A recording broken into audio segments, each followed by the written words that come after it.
Do you not see it? Do you not see it? Man, everybody else see this too, man. Our background is animated now. It is. We've upgraded, man. We are upgraded and moving on up. Yeah. And yes, we will end the first half pretty much with a blocked kick. Yep. The two kickers being brothers is the new. Did you know Gates played basketball? Kershaw and Stafford. High school. Yep. Yeah, it is. We found this out. The punters are not brothers. We should talk about that. But so far, the punters have been busy. Yeah, kind of a weird first half. It's like the LaFleurs of the world don't trust the Jordan Loves of the world. It's like Jimmy G falls down as soon as pressure comes. There's been some gross ends to some of these drives where there's been some hopefulness of some exciting plays. They're kind of finding some guys, and Jimmy G's spreading it around a little. Adams doesn't have a ton of work yet, does he? Just the one catch for 12 yards on one target. Right. You know what? One of the drives ended really well, Andy, with the Jacoby Myers touchdown and a first touchdown, another banger by Noose. It's funny that there's going to be a stretch where he has a couple games where they don't hit, and I'm going to be sincerely surprised. I'm going to be like, what happened? Like, is he just mixing in some losers so that people don't know he has the almanac? I know. I had to put a few bucks on the ones because he didn't have his out yet this morning when I did the newsletter. Sure. And our cards almost matched, and I'm like, I don't have Myers, and I got a terrible number on it, but fuck it. I put him in the newsletter. I'm like, you might as well just follow Noobs. I said this guy kind of kept me afloat all day Sunday. Yeah. And hopefully some people took that advice because he is kind of crushing it. Cal doesn't count because he doesn't put him on the timeline. He only puts him in the secret chats. Yeah, right. Cal, absolutely. Yeah. Cal is the king of DVIP, worst number. Yeah. Worst number, but hits him anyway. And right, yeah. It's the same with golf. Like every time Cal hits an outright, it's like it doesn't matter. It doesn't matter what the price is because you know what? He probably hit that guy for first round leader as well. I'll tell you what, man, this game's been bad. It's lacking juice. The Packers games have been a tough hang now. 2 primetime games in a row. Just not a lot of juice with this Packers team. This was expected to be kind of the soft part of their schedule. These first 5 weeks, they could get off to a good start, bank some wins, put some pressure on the rest of the NFC. Now, that's the Lions. That's not the Packers. The Packers look like a team that don't have an answer at the quarterback position, don't have a healthy squad at a couple of key positions, or at least have put players out there to try to play through it, and they're not playing very well. Jordan Love has been miserable, but at the same time, it's been a neutral game state, and guess what? All the signal we have to this point in the season is that Jordan Love stinks in a neutral game state. So now that we kind of get into the business part of the game, I kind of want to make a case for the Packers. -1.5, I think, is pretty good. I could see this game ending 3-point margin either way. And I kind of want to back Green Bay, who will be getting the ball first. Psych. Green Bay got the ball at the kickoff. Raiders will get the ball first. I still like Green Bay. So the Green Bay Packers in the Detroit game, which was I believe it was a bigger spread as far as the what do you want to call it? The deficit at halftime. Yeah, they would have been down 27-3. Yeah, that was not competitive at halftime. Right? So that was a much more negative game state, but they did come out and had 2 long touchdown drives on their first 3 drives. Okay. Like they went 86 yards out of the gate, punt on the next one after holding the Lions to a 3-and-out. Then they held the Lions to another punt after a 6-play, 16-yard drive, and another long touchdown drive, which had what was the long play? It was the long pass to Reed in the middle. They got the 2-point conversion, or they tried it. It did fail. They ended up at that point down 34-17. And then from there, I don't think they did a whole lot. The next drive, they actually drove all the way down the field, and then he threw a red zone interception. So, I mean, they were good from a negative game state. That said, this game state isn't quite as negative. Oof, man.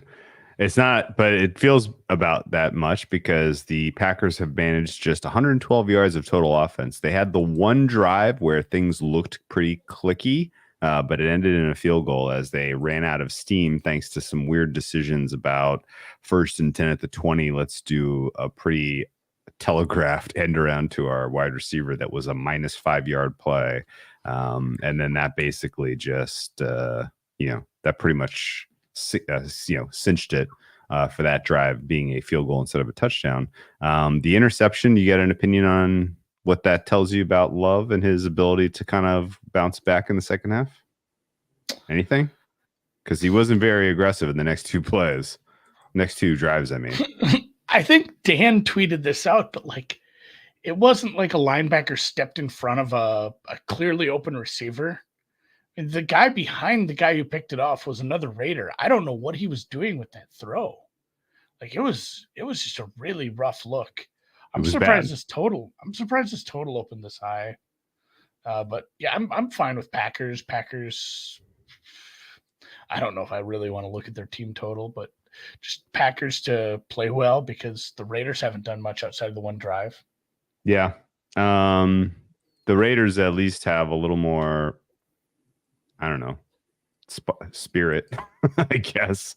155 total yards for them. They have managed 8. No, how many first downs have they gotten? They have managed 11 first downs. The Packers 8. 11. They're 3 for 8 on third. The Packers just been 8 through the terrible on third down.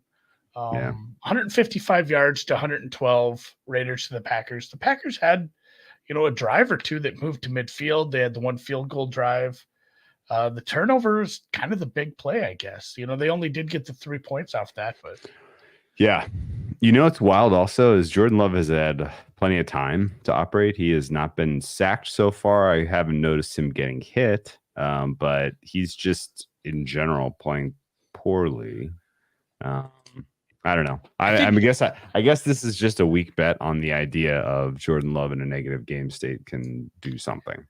A bet here is a bet on LaFleur because the game fair. plan, the play calling has been very negative. Like, just these are not the plays that's going to work. This end around shit, this little screen pass shit with these, there's still some fast players out there at the linebacker level. Max Crosby still exists. Like these plays are not working. And we haven't seen great second halves from the Raiders yet as well. So I'm fine with it. Okay. You like a plus or minus a half at plus 110? What's the price on just the straight up money line? Like minus 115 for that? 115? I don't think that's a bad price. All right, let's do that then.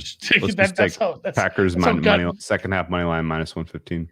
That's how gun shy we are on some of these. Well, I never had a good read on this game at all. So I really am not dying to get that involved. But I guess Packers to lose by less than 7 and push with the 7 is fine with me. All right. Well, the future of the Packers is weird. Jordan Love, not really, he was an unknown quantity. And I think what he's gotten in terms of strength of opponent through this portion of the season has turned out to be pretty soft. And that hasn't really mattered. It hasn't really helped him. We're looking at, you want to guess what the market says the Green Bay strength of opposition is to this point in the season, including this Raiders game? Who have we played? The Lions, the Bears, the Falcons and the Saints. Are you looking for what are you looking for as far as a ranking or a? Yeah, a ranking. Yeah. You can give me average points against the spread if you want, but yeah. I mean, it's 24th. Exactly. Yes, exactly. On the nails. Which is to say, and actually, as you kind of break that down, other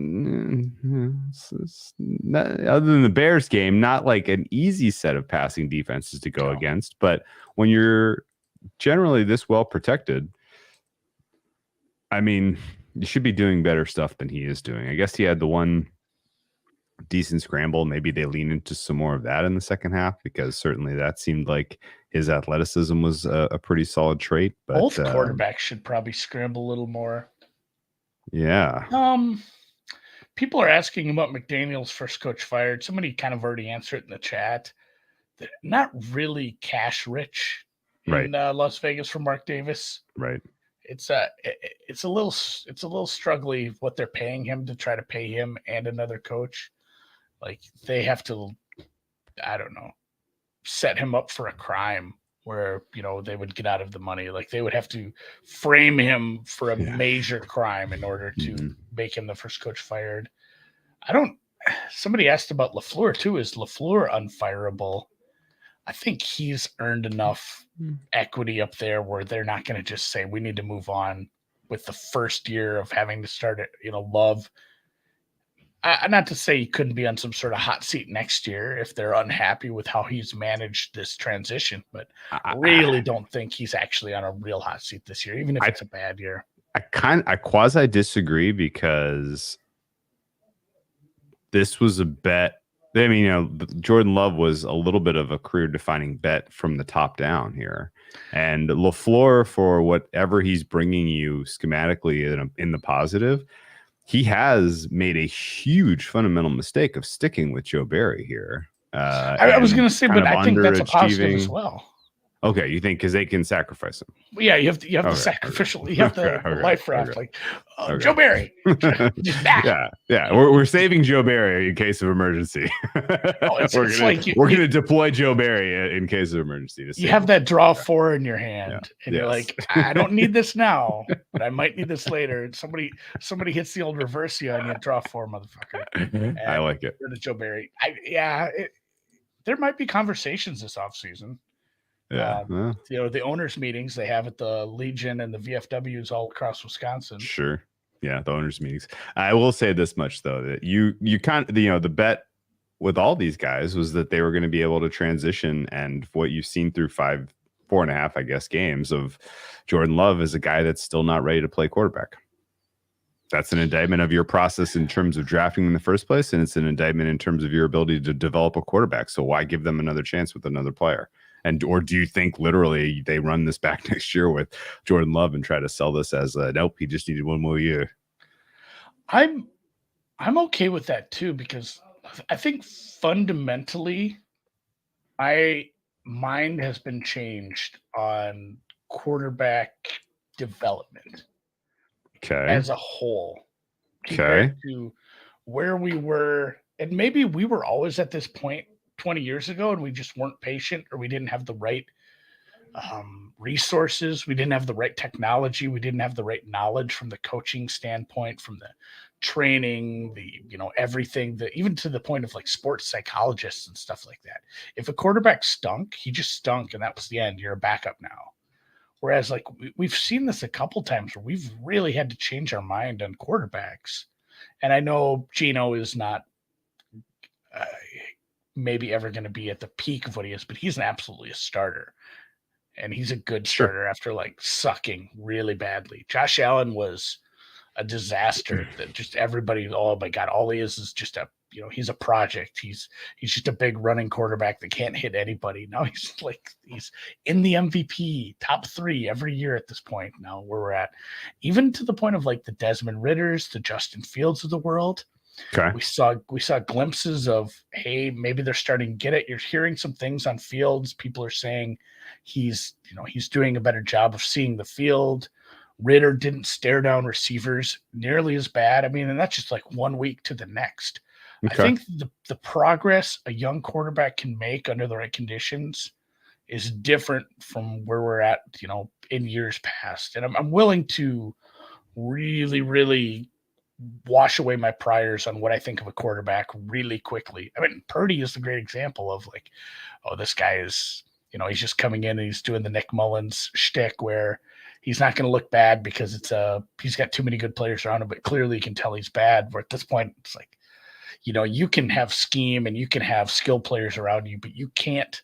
Like Shanahan isn't out there doing the reads for him. Shanahan isn't out there doing the pre-snap calls. Shanahan isn't out there, reading defenses. Like sometimes it's just like, no, this guy's good. Like, this guy is good and he's gotten better. So there's I think you need to be quicker to update how you feel about some of these quarterbacks, and obviously still take into account who they played. Like the Texans secondary might have made me love what Ritter did last week a little too much. We might find out, when he goes against some good secondaries or some teams that can actually get pressure on the quarterback again, it might just be more of the same shit. But again, it's still early in his career. Yeah. Okay. So I'm fine with teams like the Packers and the Falcons making you have a 17 game experiment. The Packers made this a pretty clear 17 game experiment because they didn't give Jordan Love the 5th year. They didn't exercise the option. They negotiated some halfway shit, which to me was like, okay, so you're going to try to get away with a 34 game experiment. Okay. And the rest of the skill position group is so young that you think, okay, well, they'll all grow together. Like I dug it in concept, but you also have now kind of an offensive line that's at its peak of its powers now. You have a defense that you've invested a ton of draft capital into, and it's underperforming. I don't really know how you all of a sudden turn on a dime, especially if you have what might be a bully in your division in the Detroit Lions for the next couple of years. I don't know. So I guess, what goalposts do you put at the end of this season? Because I guess market is saying Packers aren't going to win this game. Well, let's just assume they go to 2-3. Yep. What goalposts at that point do you put for your 2023 campaign to give you some semblance of a positive signal going forward? Oh, nice little pick. We got a pick. Oh, hallelujah. Go back, go. Well, I'm just going to keep talking shit about the Pack until they score a touchdown. Yeah, we should talk shit. I honestly don't know. I think that's something that they've had this discussion, I'm sure, within the front office of the Green Bay Packers. Just, I really don't understand what they're doing. And maybe it's just they're saying, like, we're limited right now with what we have. And the other tough part about what we're seeing tonight and what we've seen in some of these games is Aaron Jones is a very important piece to this offense. He makes this offense look completely different. And it's not even like Dillon is having a terrible game. He's been okay. But he's not Aaron Jones. He's not Aaron Jones on the ground. He's not Aaron Jones in the air. He's not Aaron Jones as far as a threat that the defenses have to respect. He's a very, very good player, and he very much matters. And he's also got to be pretty close to the end of his peak, though. Yeah, I know, but at least for this year. And the rest of the skill position players are like 20. Everybody else is a rookie or a second-year guy. Like, you need to be able to rely on him. And when he gets back, maybe we see a little bit better offense. But so far, the play calling has been pretty vanilla. And also, there's like 200 people in here per year. I know a lot of you people are on Twitter. A lot of you are probably in the Deep Dive DGens Discord. If you have a theory on what's going on with Josh Jacobs this year, I'd love to listen to that. Yeah, same. I know he's getting hit in the backfield a little bit more than he's used to, but he just doesn't. And yes, also, I should try to promote us. Like, hit the like button too. That would be great. Zero pop. Theory, but hit me on Twitter, hit me in the Discord, hit me in the comments right now. I don't understand how a guy who ran for 1,600 yards looks like he has, I don't know. Lead in his shoes. Less juice than anybody. Nothing. Just no juice. Yeah. No swag. No drip. No gravy. No drip. No gravy. I needed a way to insult AJ Dillon when we were chatting today after we learned the sad news that Aaron Jones was not going to go. And the best kind of insult I could come up for him for AJ Dillon is I think he's like a slug. He's just it takes him so long to get up to top speed that he's just it just doesn't work in today's NFL. There's too many fast players on the other side of the ball. It's not going to work. I don't care how powerful you are. He's in the wrong generation. Anyway, and somebody said missing camp. That's not great, but man, I was willing to entertain missing camp for a week or two. Mm-hmm. But man, like, it is week 5. He still just has no pop. And this guy was great last year. He was so good. It's really something. I can't explain it. Make Josh Jacobs go. If you have a theory, I'd love love to hear it because I It's love Derek Waller's. It people was answering questions. Darren. It was Darren Waller's run blocking. Apparently, that was the straw that stirred the drink. I have no idea why Josh Jacobs is a turd this year, but he surely is not. He surely is not pulling his weight. The last kind of thoughts about this game. And Somebody said, "Remember Todd Gurley?" Yeah, Yeah, quarterbacks. It's like your little Darko charts you love for NBA players. Theirs is a bell curve, and it's a steep one. Yeah. Like, oh, you're 23, you're the best. Oh my God, you're 25, you're dust. Yeah. It's not great how fast you drop off. Yeah, that's actually an interesting point by Vodzilla, that it's just literally a scheme thing. Like, he doesn't fit with what Jimmy G does well in terms of how defenses are preparing. That's possible. That's interesting. I'm gonna go back and look and see if we can look. Oh, we got ourselves an upset. The Raider did not get an unsportsmanlike conduct penalty for hitting Jordan Love in the head with his knee. That's surprising. Usually the refs love penalizing the Raiders if it's even borderline. Too young. It's a young quarterback. He doesn't get the benefit of the doubt yet. I guess so. I mean, you get 0 points out of this drive, I'm going to pull some of my hair out. No, stop. No, is that possible? It's 4th and 2 at the 29. What do you do? I mean, I give it to AJ Dillon out of shotgun and let him get tackled for 4-yard loss. Oh, God, give me the itchies. Don't do that to me during September. I mean, realistically, you boot Jordan Love and let him scramble for it. Go put your ass on the line, big boy. You know what? I normally don't like these plays, but it was well designed, well run, and well blocked. Was that Raiders 4th down call? Oh boy, was it? Yeah, the little sweep. Oof, nice. You had to have both guys engaged really well on the outside. They've had a couple of really nice short yardage moves. I think Jimmy G is Dillon up the middle, man. Did he get it? Yeah. Well, that was a low probability outcome. Oh, that was a Leroy Horde run, guys. If anyone's that old. Yikes. The Dillon is a god. He's Quadzilla. Which is funny because Vodzilla is in here right now telling us about Jimmy G. But yeah, I have that song in my head now. Do you know the Godzilla song? Tell me. Blue Oyster. You know Blue Oyster Cult? Yeah, of course. Yes. They have a song called Godzilla, and it's just about Godzilla like destroying Tokyo. Oh yeah. Look it up. It's really profound lyrics. There, one line goes, "He picks up a bus and he throws it back down." It's just like about him wrecking a town, man. Godzilla. Yeah. So, Food Snap Frog asks best wine from Sonoma Coast. So technically, I was not in the Sonoma Coast. I was in Napa proper. We did Calistoga, St. Helena, and that corridor of St. Helena Highway.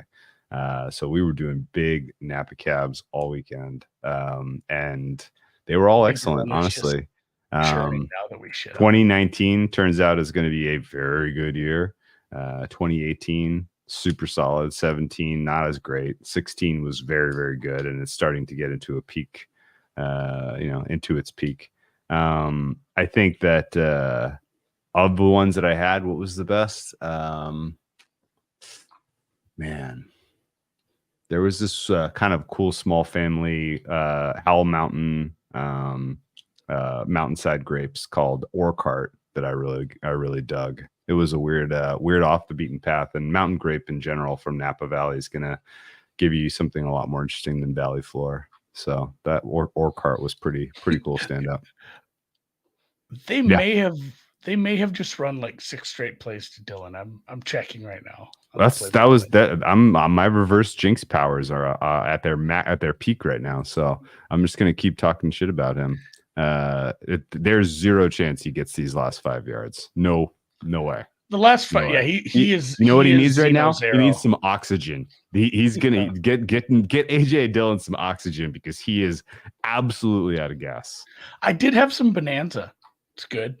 Yeah. Oh, I don't Bonanza's. I don't have a sophisticated enough I don't have like a sophisticated palate. Like I can't tell if a wine is really good. I can just tell if it's bad. Like a lot of times it's just like, oh, this is a bad one. Like I bought a bad wine. Whereas so wines are, it's like Tim, Tim from the chat. It's like his rating system 0 or Yeah. 1. All the wines for me are 0s or 1. Like, oh, this is a good wine. Oh, this was a bad idea. I should have spent more than $11. I love it. Yeah, no, Bonanza is a good secret because you can get that in basically any grocery store. It's widely distributed. AJ Dillon. Just should we? Do I need to glow? Do I? Do I need to glow about the Raiders right now just to continue the jinxing? Just pour some salt on him. Slug. He's a slug. I don't understand. I don't understand what we just saw. He slithered his way, right? Those last 40 yards. maybe they figured out a way where they don't have to trust Jordan Love as much. I mean, that's positive, obviously. Yeah, we have a tie game. You know what this game really needs? Overtime. Oh, yeah. Especially because we could end up, I think that biggest margin now is 6, right? In overtime, you can't have a bigger margin than 6. Yeah, they do. If there's a turnover, dead, right? if there's a turnover after you score a field goal, ball's dead. Why did you tease this? No, because we have Packers money line. Oh yeah. Okay. So yeah, overtime is wonderful. Overtime is wonderful, man. What are you talking about? Okay, no, that makes sense for the it makes sense for the second half bet. Yeah, second half money line is a winner if this goes to overtime. Is kind of my point. I'm just trying to proper frame. But yeah, good Bonanza. Yeah, I know in college. So in college you could win by 14. They don't blow it dead. Because you could score the touchdown. You could get the 2-point conversion to be up by 8. You could run back a pick, yeah. And then you could run back one. They do not kick that extra point. You'd win by 14. Okay. Well, they blow it dead now for sure in the NFL after a turnover. Like that's not even like they don't even let it go to the end of the play. Like as soon as it's a completed turnover, a recovered fumble, or a intercepted ball's blown dead. Game is over. I'm going to call it here soon. I sent the wife grocery shopping today. I emailed her a long list. Yep. I feel bad like screenshotting all these texts and putting them on blast, but it's just like funny sending her to the store. There's a big discussion about scallions versus green onions. So these are the same thing, honey. It's fine. Just get the green onions. Like the chives are something different. Don't get that. But she says pork hock.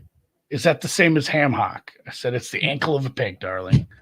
Pork hock works. She says, cooked or raw, which I'm very surprised they had both. I said, raw. She says, ew. It's rich. Like, raw pig ankle. Like the cooked one was not gross, though. It's rich in collagen. It's very good for your skin and hair. That's what they say. It's just how you make a good broth.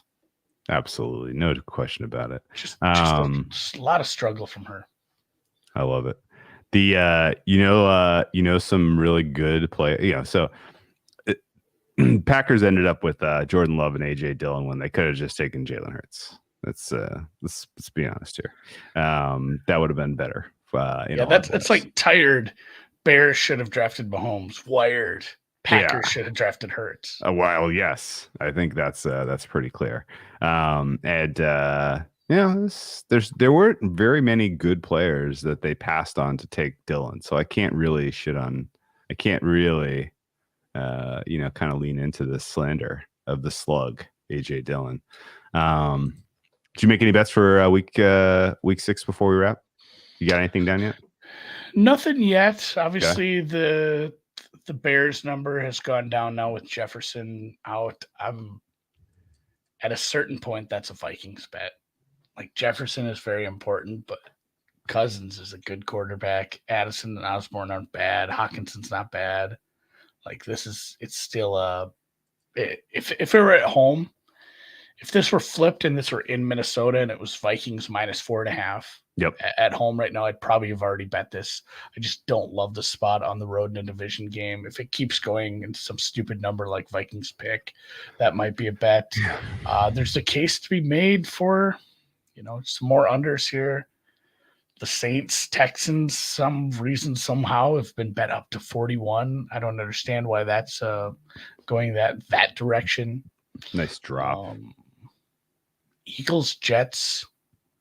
That's another one too, where I wonder if that first half over is a bit of a look. The Eagles have been great about just, putting games away by doing very little other than just controlling the ball in the second half. Yeah. That Jets secondary is pretty beat up. That's up to 7. That's another one too, where I kind of like it's the play from last year. Eagles first half everything, and they would just cash all of it, and then barely play in the second half. And this is a good point. I feel dumb because I brought this up earlier. I know Clev TA pointed this out at one point. There's a lot of weather that might happen this weekend. Obviously, it's early. We don't know, but kind of keep an eye on that sort of thing. Yeah, that's a great point. I got 2 it's that time of year, man. So far. I liked all those ones you mentioned, all those angles. And then a lot. Farah. This was the dumbest injury reporting all weekend. It was like, he'll probably be okay. Oh, he snapped his Achilles. He's done forever. Yeah. Like that was out of the blue. Optimistic going into the MRI. Oh yeah, no, it's gone. It's gone. Achilles is gone. That was unbelievable. I shouldn't even be laughing. It was terrible. Did you hear anything on the Daniel Jones MRI? I did not get an update on that. No, I also don't think I'll be betting that game regardless, so I'm not really following it. The big kind of swinging question is what's the hell is going on with Deshaun Watson? Don't have a read there, but that matters a ton, obviously, because DTR is not ready for that game, and there's obviously pretty strong tension between the player camp and coach and organization in Cleveland. The vibes are what I would describe as not great. And I don't really have, I can't really put my finger on it. The bets I made so far, I played the Rams, and actually there's some resistance there. So I bet 6. It went to 6.5, and then it went back to 6. So somebody's on the other side of me, Rams. The angle for the Rams is pretty straightforward, which is what do you think of that total? It's a little too low, but I'm not. I think the Rams defense might actually match up pretty well because, like, the Rams kind of their defense is performing like well above league. I mean, like well above expectation, which is above league average. And the team overall kind of flopping in the second half of games, while at the beginning, being a young team and being at the beginning of the year with all that travel, like that kind of makes sense. Like they had no-showed in the second half of the Monday night game against the Bengals. They no-showed in the second half against the Colts and ultimately barely squeaked that one. And then they were a complete no-shows last week. Now they get a full week of rest and recoup at home. I think the Rams are going to be the beneficiaries of kind of a bounce back from an early season fatigue. If that makes sense. One I almost about Arizona right now. Yeah. One I almost played, and again, this is just it's scary to do this sort of thing, but the Dolphins at 13.5 is probably short.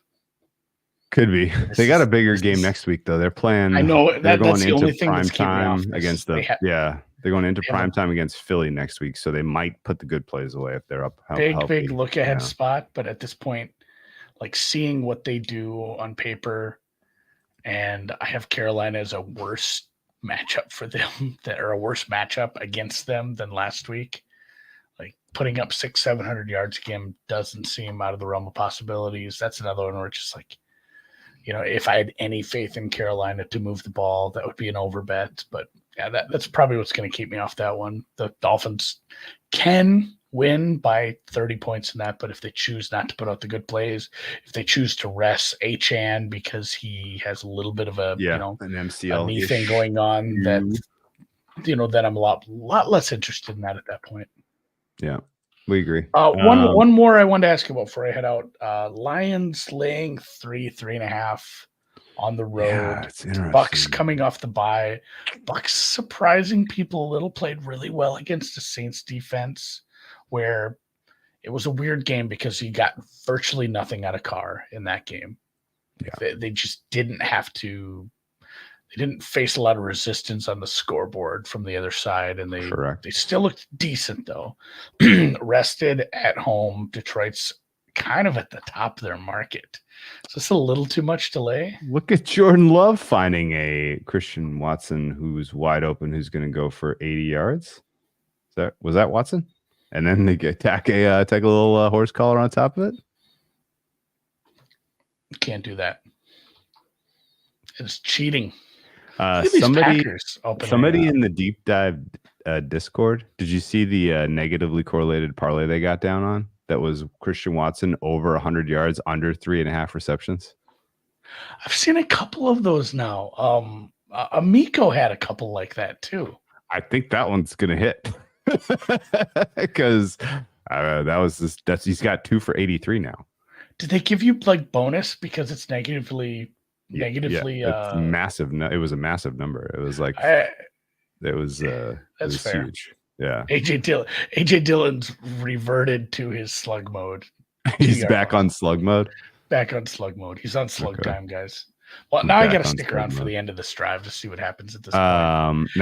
I'm just curious, like what your number would be there, because I'm sorry, it's a little bit much on the road for Detroit. I think we're kind of seeing the peak of their market. I don't think we're seeing the peak of the Detroit market yet. Amon-Ra St. Brown back healthy would help pump them up a little more. I don't know if he'll be back for this game. I suspect he may be out. I think I was almost certain he was going to miss one more. Yeah, that sounds right. I also think the big question for me is really what's going on with some of the defensive injuries for Tampa Bay, because we haven't gotten a report from them in a week, and they have a bunch of guys that matter. Yeah. If those guys are like full participants in practice on Wednesday, then I'm out of that game. If any of those guys are still limited in practice, then I think it's a pretty straightforward. Detroit is the right side there, because Detroit can win the game against the Bucs the same way the Eagles did it to them. Oh, where is the Philly? Where's the Philly Dolphins game? It's in prime time in Philly. It's at the Link.